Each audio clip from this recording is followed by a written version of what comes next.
E hoje nós vamos começar uma minissérie. Nós vamos ter a mensagem de hoje e a mensagem de sábado que vem, porque depois nós teremos aí uma rápida pausa também pelas programações da igreja. Teremos aí a nossa conferência da família, que vai ser top demais. Então sempre é por um bom motivo que a gente intercala aí essas programações. Só que hoje nós vamos começar uma série sobre mentes transformadas. Não sei se já projetaram a arte aqui do telão, mas é uma série que eu quero falar rapidamente sobre o poder da mente e o poder de uma mente transformada. E a primeira mensagem dessa minissérie se chama O Poder do F5.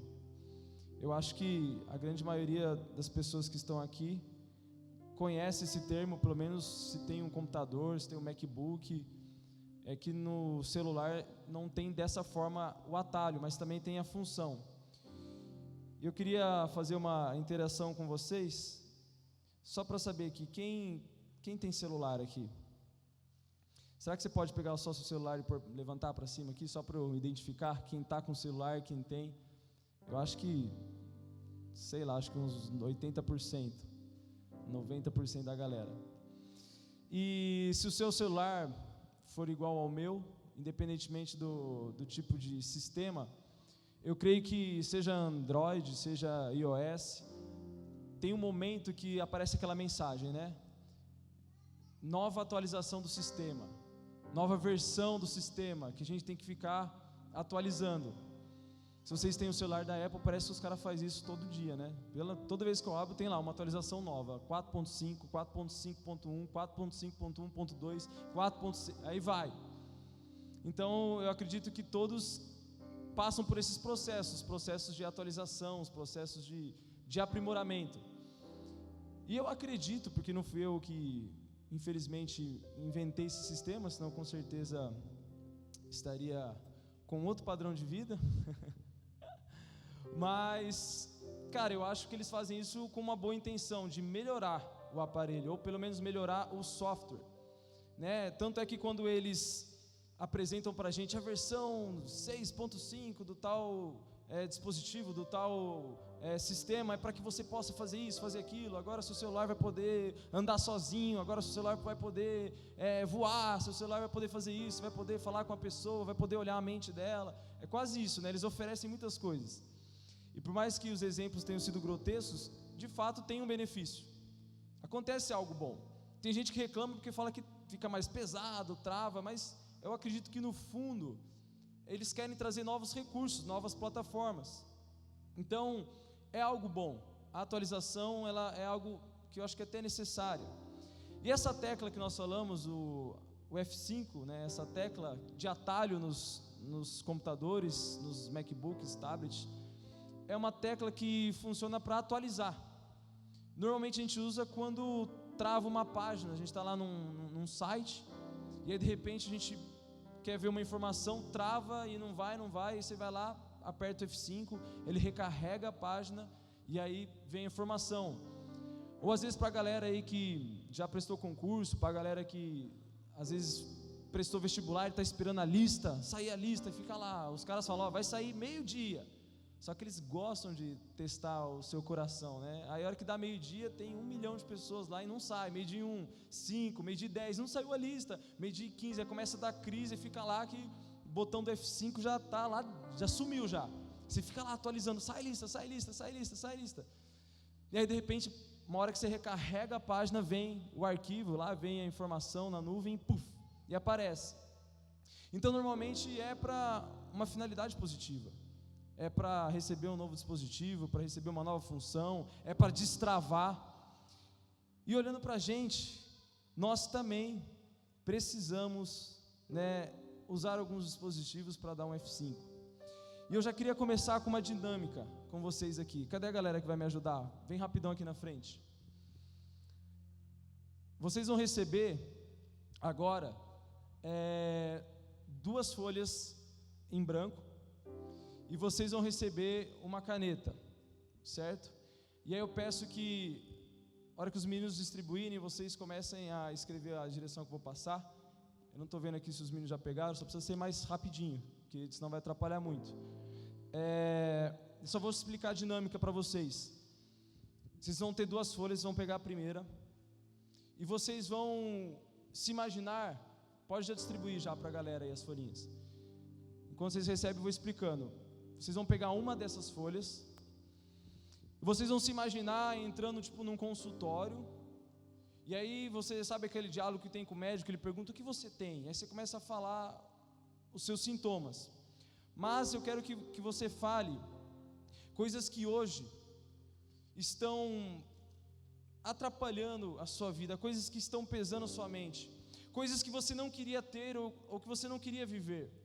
Eu vou dar alguns exemplos. Você vai colocar assim: eu estou com muito medo de não terminar a minha faculdade, porque não vou conseguir, não sei se vou conseguir pagar o curso, porque está muito difícil.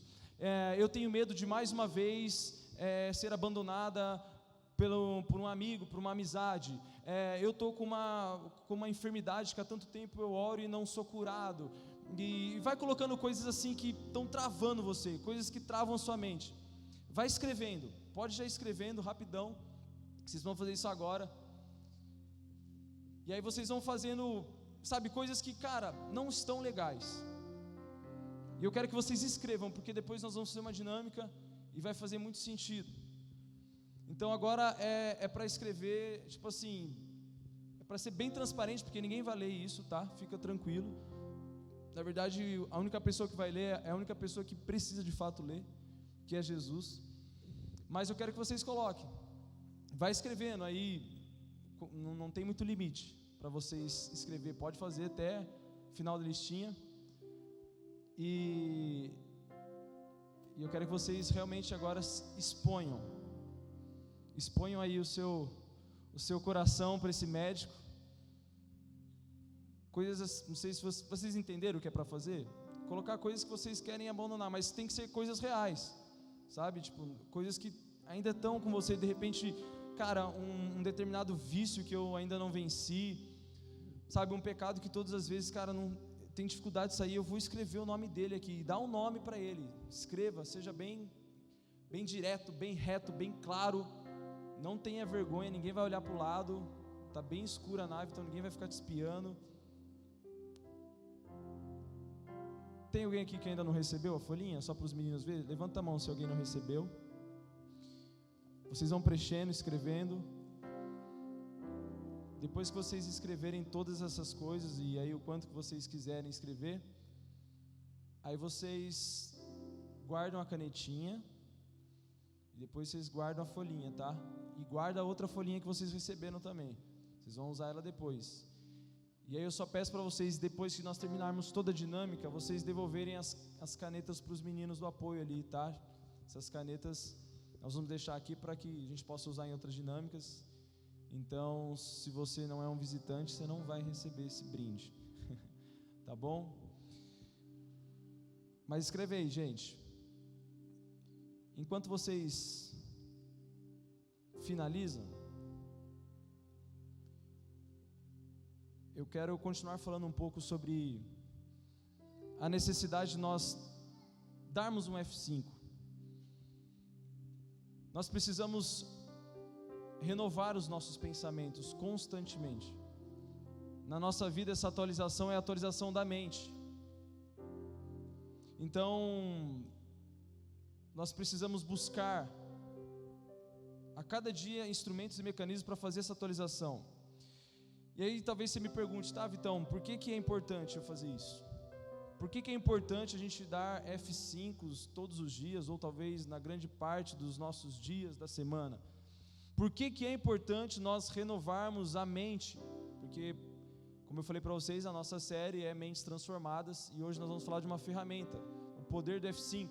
Mas por que é importante? Por que a mente? Por que renovar? Por quê? Tem uma lógica. E a primeira coisa que eu quero falar para vocês, o porquê de ser importante.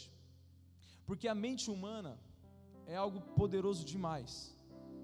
E talvez você já tenha experimentado isso. É algo muito poderoso.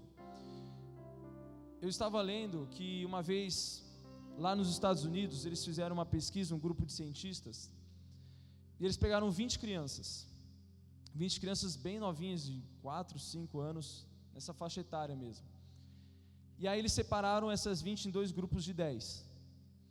E 10 dessas crianças eles colocaram numa sala, e aí os professores e toda a equipe tratou elas por um bom tempo como gênios. Então, em todo momento eles eram inspirados a se verem como gênios. Você é acima da média. Eles ficavam induzindo as crianças a pensar nisso, ficavam declarando sobre a vida das crianças: você é gênio, você é inteligente demais, você é acima da média, você consegue resolver. E ficaram por alguns anos fazendo isso com essas crianças. Aí, os professores eles estavam totalmente condicionados a tratar mesmo aquela criança de 4 anos como um gênio, um futuro Albert Einstein, sabe, um futuro prodígio. E era declarado isso constantemente, eram feitas atividades com esse propósito. Pegaram assim aleatoriamente 10 crianças, não foram 10 crianças que já tinham QI, pegaram. E aí depois de um tempo, eles foram acompanhando essas crianças, e elas foram se desenvolvendo, e sempre nessa sistemática. Então avançava de ano, elas continuavam sendo tratadas como pessoas, como crianças, adolescentes, jovens, prodígios, intelectuais, acima da média. Por quê? Porque eles iam falando, fazendo. Qual foi o resultado da pesquisa? Depois de alguns anos nesse método de ficar sendo declarado, ficar falando, a maioria dessas crianças se tornaram grandes cientistas, e de fato se tornaram gênios. Pessoas que ganharam prêmios Nobel, pessoas que fizeram invenções, pessoas que se tornaram médicos referenciais. Ou seja, aquelas induções na mente, no psicológico, formaram uma convicção de que realmente elas eram gênios, e elas se tornaram pessoas geniais, mas só com base nas induções, naqueles impulsos, naquelas motivações. Não foi feito nada específico, não foi dado um remédio, não foi feita uma estratégia específica para não pegaram uma pessoa, fizeram um teste de QI, ela tem um QI acima, então vamos potencializar. Não, simplesmente declaravam, induziam. Então dá para a gente saber que a nossa mente, quando ela tem os impulsos corretos, ela tem um poder incrível. E obviamente que também tem um lado ruim disso, porque a nossa mente, quando ela está doente, quando a nossa mente não está legal, ela consegue fazer o nosso corpo sentir ou ter doenças que são frutos da mente. Na medicina eles chamam das doenças psicossomáticas. Pessoas que têm depressão porque começou a ficar com a mente doente, começou a falar: cara, eu não sei se eu vou viver, eu não sei se eu vou aguentar, eu acho que eu vou ficar doente, e a pessoa fica doente. Na época que eu estudava para concurso, que tinha uma carga de estresse muito grande, eu ficava naquela vibe, tipo, cara, eu tenho que ser aprovado, se eu não for aprovado, cara, vai passar o tempo, eu não vou conseguir. E quando eu entrei nessa vibe, eu comecei a ter umas crises de ansiedade, eu comecei a ter alguns problemas emocionais, que eram frutos disso, porque a minha mente ficava nesse vai e vem de emoções, e ficava lá, botando pressão. E aí eu lembro que eu tinha dor no estômago, às vezes eu tremia, meu coração começava a palpitar. Por quê? Porque a minha mente estava projetando isso, minha mente estava lançando isso, é um negócio, você tem que passar. E eu ficava sofrendo de algumas enfermidades físicas, frutos da mente, que era fruto da minha mente. Então a mente é algo muito poderoso, nos dois lados. Então o primeiro passo é nós entendermos que a mente é algo que na nossa vida, para os seres humanos, é algo muito poderoso. Só que obviamente, eu preciso falar da parte mais importante nisso, porque sabendo que ela é poderosa, como eu dei os exemplos para vocês e com dados inclusive científicos, aí vem uma pergunta muito importante: se ela é poderosa, quem controla a sua mente? Porque ela tem poder, mas ela não tem autonomia. Alguém está controlando a sua mente. Quem está controlando a sua mente? Essa é a pergunta para nós refletirmos, porque eu vou dar as duas opções bíblicas para o controle da mente, para dizer e apontar quem pode controlar a nossa mente. E eu queria que vocês abrissem comigo para entender. Em Romanos 8, nós vamos ler do versículo 5 até o 8. Aqui na palavra de Deus, nós temos a revelação de quem pode controlar a nossa mente. Quais as opções que nós temos? Amém? Para quem não tem Bíblia no aplicativo ou a Bíblia física, está projetado ali. Vamos ler comigo. Quem vive segundo a carne tem a mente voltada para o que a carne deseja, mas quem, de acordo com o Espírito, tem a mente voltada para o que o Espírito... Mas quem, de acordo com o Espírito, tem a mente voltada para o que o Espírito deseja. A mentalidade da carne é morte, mas a mentalidade do Espírito é vida e paz. Versículo 7: a mentalidade da carne é inimiga de Deus, porque não se submete à lei de Deus, nem pode fazê-lo. Quem é dominado pela carne não pode agradar a Deus. Então olha aí o versículo 6: a mentalidade da carne é morte, mas a mentalidade do Espírito é vida e paz. Então aqui o texto fala de duas espécies de mentalidade: mentalidade da carne e mentalidade do Espírito. Então nós podemos ver que existe a possibilidade da nossa mentalidade ser guiada pela carne, porque a Bíblia fala uma mentalidade segundo a carne, e uma mentalidade segundo o Espírito. Essas são as duas opções que nós temos. E aí beleza, vamos entender um pouco o que é a mentalidade da carne. Como eu sei que eu tenho uma mentalidade da carne? Como eu sei que eu estou sendo guiado por pensamentos que são frutos desse domínio da carne? Nós precisamos entender o seguinte: quando a Bíblia fala sobre ser guiado, dominado pela carne, nós estamos falando do homem natural, que ele sofre com as consequências do pecado. Quando a gente olha lá em Gênesis, a história da humanidade, quando a gente vê lá em Gênesis 3, o relato da queda, a gente sabe que por uma desobediência do homem, o pecado entrou. E quando o pecado entrou, a nossa carne passou a ser o ambiente onde ele age. Então quando nós somos escravos de um pecado, é porque a carne está sendo saciada e ela está dominando. Quando a gente fala de pecados, nós estamos falando de desejos carnais que são consumidos. Então por isso que a Bíblia ali no versículo que nós lemos fala que a mentalidade da carne, ela é inimiga de Deus, porque nós estamos falando de pecado e de santidade, nós estamos falando de vontade de Deus e vontade da carne. Então vamos dar alguns exemplos de quando nós estamos movidos pela mentalidade da carne. É quando a gente começa a viver uma vida pensando coisas do tipo: cara, eu preciso ganhar muito dinheiro, porque eu quero fazer tudo aquilo que eu bem pensar. Eu quero ganhar dinheiro porque eu quero comprar carros, eu quero fazer viagens, eu quero comer o que eu quiser, eu quero sair com as pessoas que eu quiser, eu só quero pensar em mim.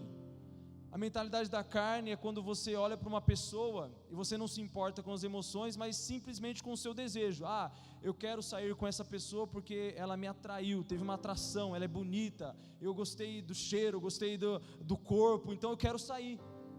E aí você vai e faz de tudo, às vezes compra a pessoa, às vezes você engana a pessoa, sai, porque quem está dominando é a vontade da carne, é a vontade que foi afetada pelo pecado.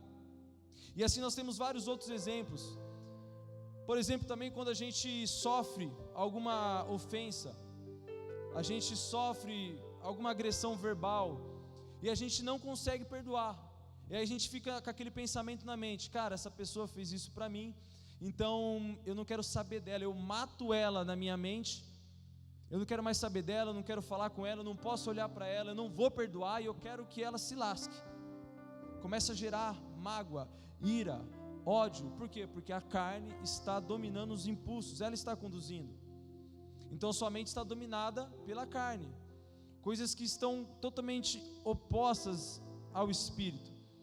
Então esses são exemplos, a gente poderia falar de vários outros, mas a grande característica de uma mentalidade segundo a carne é que ela sofre as influências e as prisões do pecado. Isso tem uma razão, porque quando a gente olha para a Bíblia, quando a gente vai agora no texto de Romanos 6, 23, a palavra nos diz que o salário do pecado é a morte. Então por isso que quando a gente olhou no primeiro texto de Romanos, fala que quem tem a mentalidade segundo a carne vai ser conduzido para a morte. Por quê? Porque o salário do pecado é a morte. uma mentalidade que está sendo escravizada por esse pensamento vai ter uma morte espiritual, ou até mesmo uma morte física. Por exemplo, se uma pessoa está escravizada por um vício, por exemplo, um vício na cocaína ou qualquer droga, está escrava da mente, escrava do pecado, escrava de um desejo carnal, e começa a consumir drogas, essa pessoa começa a ficar refém disso, e aí ela começa a viver uma vida que não dá para ela ter relacionamentos sociais, não dá para ter um emprego, porque o vício atrapalha, ela não consegue ficar em casa, ela não consegue ter uma amizade, porque toda hora ela quer pensar em droga. Então assim, essa pessoa já está morta espiritualmente, mas o vício dela pode ser tão forte, tão intenso, que ela pode ter uma overdose, e ela morre também naturalmente. Então, por isso que tudo que nós falamos da carne vai conduzir a uma mentalidade de morte, porque é o salário. Mas esse próprio texto já fala, e nós vamos explorar isso, que o dom, o presente gratuito de Deus, aquilo que Ele nos dá de graça através de Jesus, é a vida eterna. Então, nós não vamos focar nisso, nós só temos que falar que existe um controle da carne, ou pode existir um controle da carne na nossa mente, mas o caminho não é legal, vai nos levar à morte.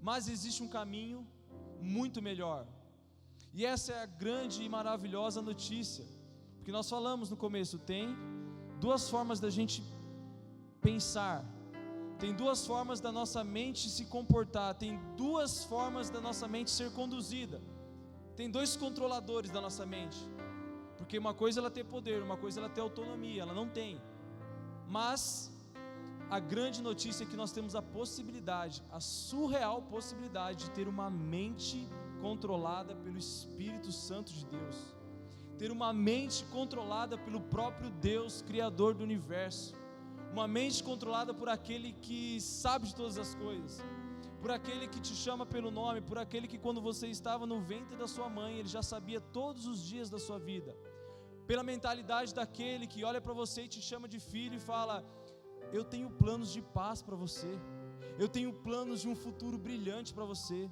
eu tenho uma vida de alegria, eu tenho uma vida que você vai descobrir coisas novas, coisas incríveis, eu tenho uma vida para que você experimente o meu amor todos os dias. Então existe uma mentalidade dessa disponível, produzida pelo Espírito, e o meu desejo é que todos nós aqui sejamos conduzidos por uma mentalidade segundo o Espírito.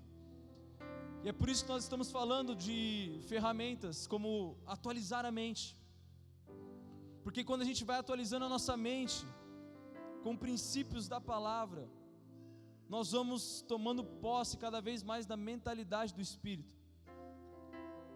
Então é aqui que nós devemos focar a nossa atenção. Precisamos ter uma mentalidade segundo o Espírito. E como a gente pode ter essa mentalidade? Óbvio que não dá para falar todos os passos, mas eu quero ajudar vocês a seguir alguns deles. Primeiro, para que a gente tenha a mente de Cristo, uma mentalidade segundo o Espírito, uma mentalidade que produz vida e paz, como nós lemos lá no texto de Romanos.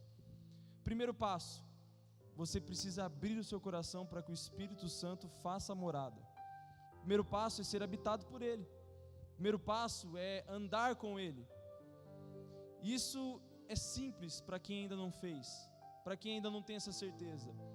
Para que o Espírito Santo venha habitar em você, morar em você, fazer essa morada permanente, você precisa simplesmente declarar com os seus lábios que Jesus, confessar que Jesus Ele é o Senhor da sua vida, reconhecer que você precisa dEle, e no seu coração crer que Ele é o Senhor da sua vida. Quando a gente confessa Jesus como nosso Senhor, quando a gente declara que nós precisamos do perdão dEle para os nossos pecados, a Bíblia fala que vem o Espírito sobre nós como um selo, Ele habita em nós, Ele habita em nós. Então essa é a primeira etapa, ser habitado pelo Espírito, porque para que sua mente seja controlada por Ele, Ele tem que estar em você, Ele tem que estar em nós. É o passo mais básico, é o novo nascimento. Por isso que Jesus, quando está conversando com Nicodemos, ele fala sobre o novo nascimento, e Nicodemos fica meio assim: como assim, cara? Eu velho assim, tiozinho, vou voltar para o ventre da minha mãe? Não dá. Aí ele fala: Nicodemos, você é tão inteligente, é tão mestre aqui, mas não consegue perceber princípios espirituais? Esse nascer de novo não é um nascimento segundo a carne. Jesus já fala assim, é um nascimento segundo o Espírito. É quando Ele vem habitar em você e te gera lá dentro. Você tem um novo nascimento. É quando o Machado, no dia que ele entregou a vida para Jesus, ele tinha uma identidade. Ele tinha ali o Lucas Machado, o homem natural, carnal. E aí quando ele se entrega a Jesus e o Espírito habita nele, ele nasce um Lucas espiritual ali, totalmente transformado, com a identidade segundo o reino, agora vivendo uma vida com lentes do reino. Então esse é o primeiro processo, é confessar, é se entregar. E aí, avançando, o segundo passo, depois que você recebe, a gente precisa ter intimidade, relacionamento. Precisamos entrar em parceria com o Espírito Santo, para que cada vez mais Ele tenha acesso aos nossos pensamentos, para que cada vez mais Ele nos ensine a caminhar. Eu amo muito o texto de 1 Coríntios 6,17, que fala que quando nós confessamos Jesus, quando nós nos unimos a Jesus, nós nos tornamos um espírito com Ele. O texto diz assim: mas aquele que se une ao Senhor é um espírito com Ele. Então a gente entra em parceria total. Tudo que nós fazemos tem uma direção dele. A gente acaba perguntando, olha, até a roupa, você pergunta: essa roupa te agrada? Esse lugar que eu vou te agrada? Esse trabalho onde eu estou conseguindo refletir a sua glória? E aí vai interagindo, e cada vez mais a nossa mente vai sofrendo essas atualizações, essas interações. E obviamente que depois um outro passo, e eu quero finalizar e falar só mais um passo depois desse, vou falar de 4 passos. Esse terceiro é que nós precisamos, depois de sermos habitados, depois de nós interagirmos com Ele, nós precisamos dar matéria-prima para Ele. E o que é isso? O que é matéria-prima para o Espírito agir? É a nossa fé. É a nossa fé, que é tão difícil. Eu estava ouvindo uma pregação do Bill Johnson, eu achei muito legal o que ele falou sobre fé, fazendo uma comparação com a mente. Ele fala que é como se fosse um rio, que a fé é o próprio rio poderoso que corre, mas que a nossa mentalidade são as margens que conduzem o rio. Porque se aquela água vem descontrolada, como nós vimos algumas tragédias que teve lá em Minas Gerais, lá em Mariana, que aquela barragem estourou e saiu destruindo tudo, o rio vai se tornar algo incontrolável e não vai ser algo bom. Mas quando a gente canaliza, a gente põe margens, ele vai sendo conduzido até passar para os lugares que tem que passar. Isso se torna poderoso demais. Então, a fé é sempre o rio. A fé é um dom de Deus. A fé vem pelo caminho espiritual. Só que o que canaliza para que venha sobre nós e se torna poderoso é a nossa mentalidade. Porque se eu tenho a incredulidade, eu não vivo fé. Ela está disponível, mas eu sou incrédulo, ela não me atinge. Então é como se tivesse ali um rio poderoso querendo vir para o nosso coração, mas a minha incredulidade não forma o caminho para ele preencher. Só que agora, quando a gente entende isso e começa a se mover com uma mente renovada, cada vez mais esse rio vem até nós e flui através de nós. Então nós precisamos cada vez mais nos mover em fé. E nos mover em fé é ter a convicção das coisas que nós esperamos, e ter a certeza, a prova de coisas que nós não vemos. Isso está lá em Hebreus 11:1. É o conceito de fé, é a convicção, é a plena certeza das coisas que se esperam e a prova das coisas que não se veem. Então cada vez mais eu tenho o que? Convicção, eu tenho entendimento, cada vez mais eu pego a palavra de Deus, que é tudo aquilo que o Espírito nos trouxe como revelação, e eu começo a ler isso, e aí eu vou interagindo com Ele, porque a matéria é a fé, mas a palavra gera essa matéria. A Bíblia fala que a fé vem pelo ouvir. Então a gente precisa cada vez mais interagir com Ele, interagir com a palavra dEle. Se a gente não sabe o que Ele diz, como que a gente vai conseguir nos mover conforme Ele pensa? Ele está dizendo ali, você quer saber como que o Espírito Santo pensa? Começa a mapear Ele na Bíblia. Nós vamos ver o que agrada a Ele e o que desagrada.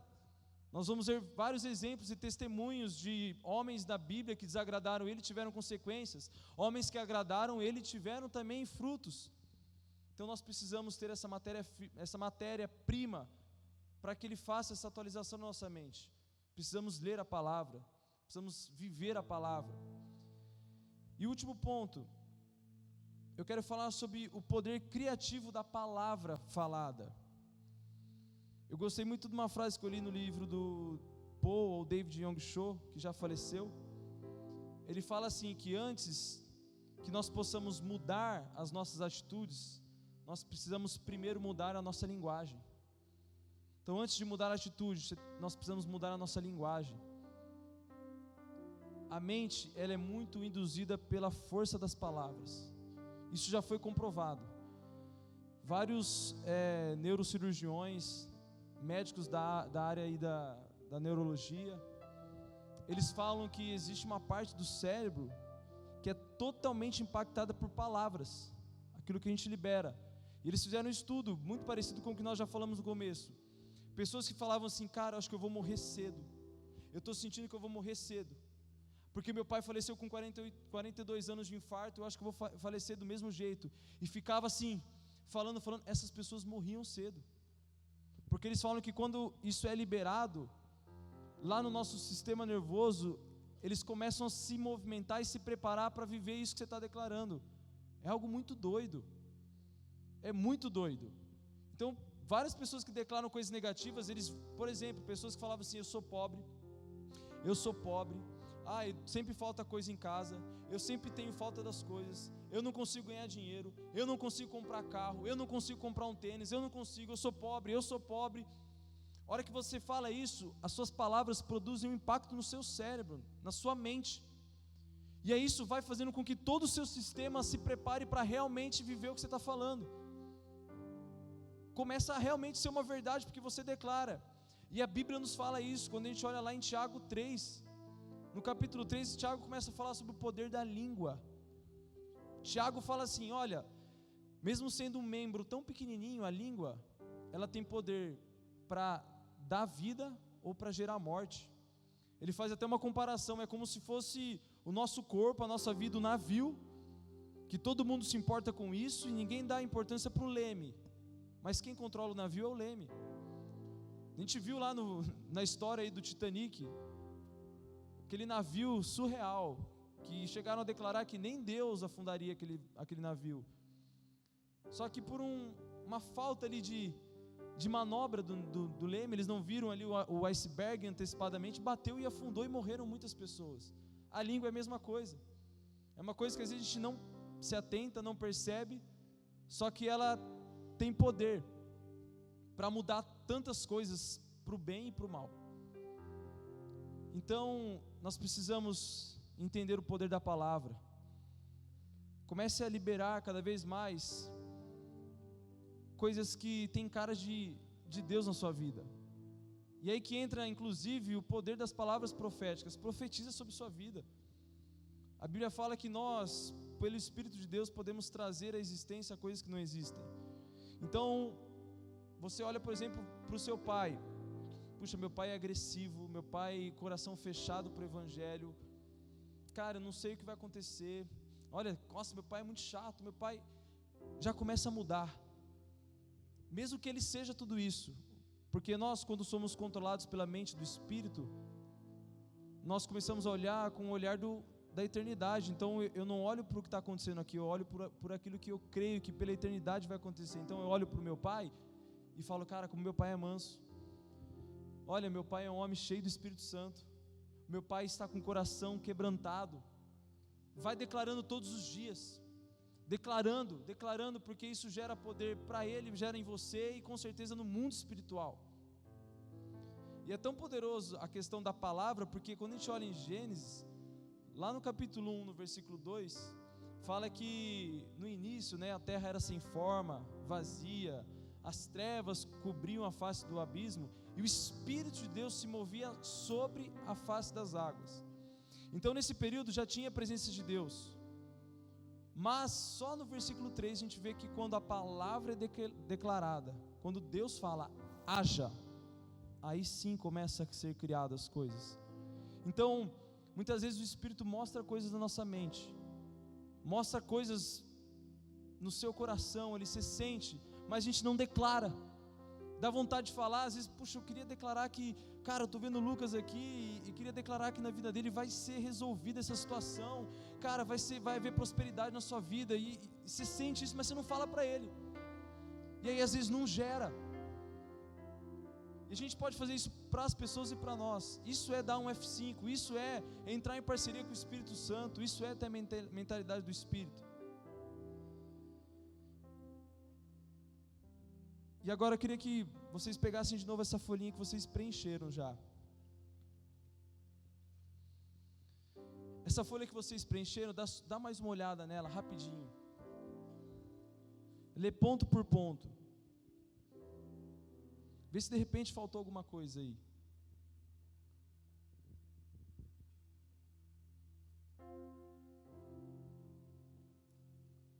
Essas coisas que você escreveu são coisas que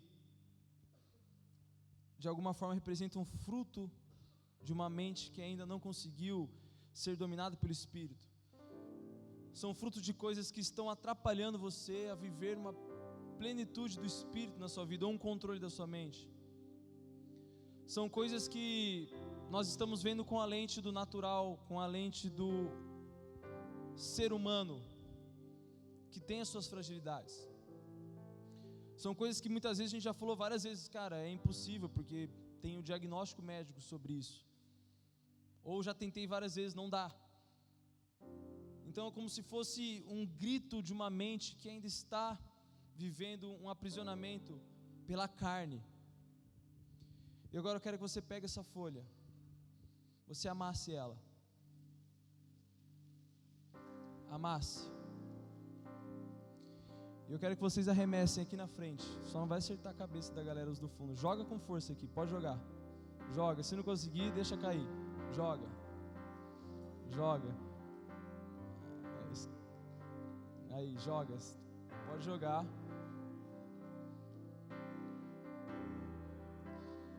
Todo mundo jogou? Se quiser vir na frente, pode jogar.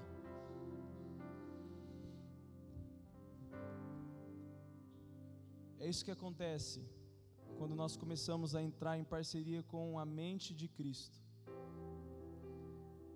E agora eu quero que você pegue a outra folhinha.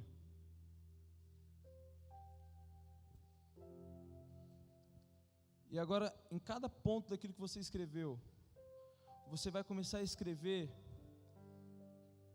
mas ouvindo o que o Espírito Santo pensa sobre cada coisinha daquela que você escreveu. Você vai perguntar para o Espírito Santo, se por um acaso você colocou lá, eu tenho medo. Espírito Santo, eu devo viver com medo? E ouça o que ele vai falar para você. Enquanto você vai escrevendo o que o Espírito Santo fala para você, eu quero dar algumas dicas de como ele pensa, para te ajudar. Então, se você por um acaso escreveu que estava com medo, ele diz para você que ele te ama tanto, o amor dele é tão grande que não precisa temer. Ele fala para você que, olha, nem os anjos, nem os demônios, nem a enfermidade, nem o tempo presente, futuro, passado, nem altura, nem largura, nem profundidade pode me separar, pode separar o meu amor por você, que está em Cristo. Por isso que o perfeito amor lança fora todo medo. Então joga fora. Se você escreveu que você tem crise de ansiedade, não se liberta, quando o Espírito Santo começar a interagir com você e dominar a sua mente, ele vai falar que, olha, se você está ansioso, lance sobre mim a sua ansiedade, lance sobre mim a sua angústia, porque eu tenho cuidado de você, porque eu sei quantos fios de cabelo tem aí na sua cabeça. Então eu cuido de você e eu vou fazer com que você viva em paz, porque eu tenho uma vida de paz. Se você escreveu que você tem alguma enfermidade física, nós sabemos que Jesus, ele levou sobre si todas as nossas enfermidades. O castigo que nos trouxe a paz estava sobre ele, pelas pisaduras, pelo sofrimento nós somos sarados. Ele vai falar que nós servimos a um Deus Pai que tem como característica ser o Jeová Rafa, o Deus que cura. Se você escreveu sobre uma dificuldade financeira, sobre algumas coisas que você não consegue destravar, você vai entender que aqueles que estão firmados no Senhor são como árvores plantadas junto a ribeiro de águas, e que dão fruto no tempo certo, dão fruto em todos os meses, e tudo que fizer prosperará. Então, se você está enraizado em Jesus, no seu coração, tudo que você faz prosperará. Existe a promessa de Josué sobre sua vida: onde a planta dos seus pés pisarem, você possuirá. É assim que o Espírito vai dando F5 na sua mente, você vai escrevendo, declarando, você vai tirando o que está da sua mente, passando no papel, porque são atos proféticos. Isso daí que não é um simples papel, isso daí é você trazendo à existência aquilo que Deus já está liberando para você, porque você está ouvindo o Espírito, é parceria com Ele. Então o que Ele está falando para você, o que Ele quer fazer em você, o que Ele já liberou para a sua vida. Então Ele já liberou paz, Ele já liberou amor, Ele já liberou o perdão, Ele já liberou sonhos maiores do que os seus, caminhos mais elevados do que os seus. Ele já liberou tudo isso para a sua vida.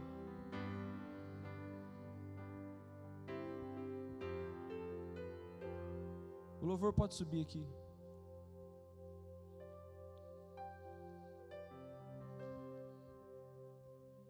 Se você já terminou de escrever, eu queria que você se colocasse em pé.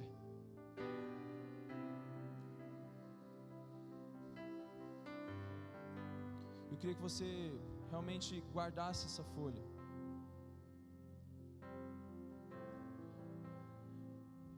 E que você, eu sei que foram algumas das coisas, mas é para entender o princípio. Talvez tinha mais coisas para você escrever na que você jogou. Talvez vai vir mais coisas para você escrever nessa, mas isso daí obviamente que não vai limitar as possibilidades.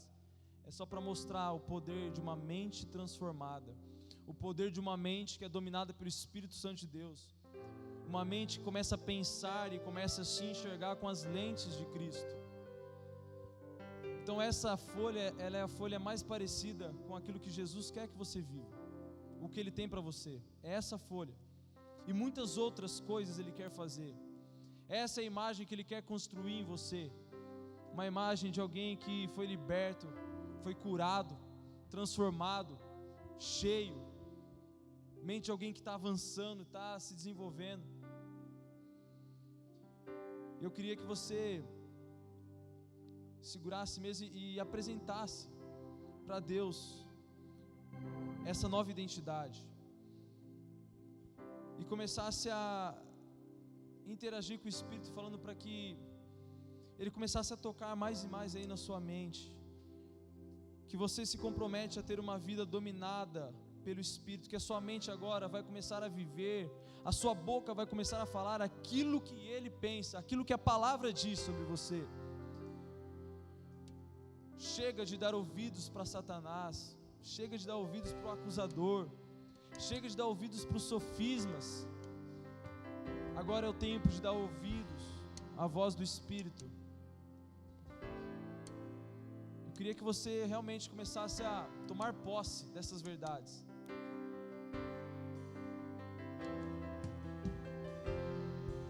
E eu queria que você se oferecesse junto com isso como um sacrifício vivo. Porque quando a gente está diante do altar, quando a gente fala de altar, a gente fala de sacrifício. Quando a gente fala de sacrifício, a gente fala de fogo que consome o sacrifício. Quando a gente fala de um fogo que consome o sacrifício, nós falamos de uma entrega. Então nesse momento que você comece a se entregar como um sacrifício vivo, e que essa folhinha comece a queimar no seu coração, que você comece a queimar e tomar posse, comece a falar com o Espírito Santo, comece a se libertar de uma mentalidade escravizada pela carne, comece a dar F5 ouvindo a voz dEle. Você está ouvindo, talvez a primeira grande mentira é que você não ouve Ele. Já quebra isso, porque se você se uniu a Cristo, Ele habita em você, Ele fala com você a todo momento, vocês são um. É que talvez isso que vem na sua mente, que você acha que é o seu pensamento, é a voz dEle. Ele criou a sua mente, Ele criou os seus pensamentos, Ele criou o seu cérebro, Ele criou você. Então Ele vai usar tudo para falar com você.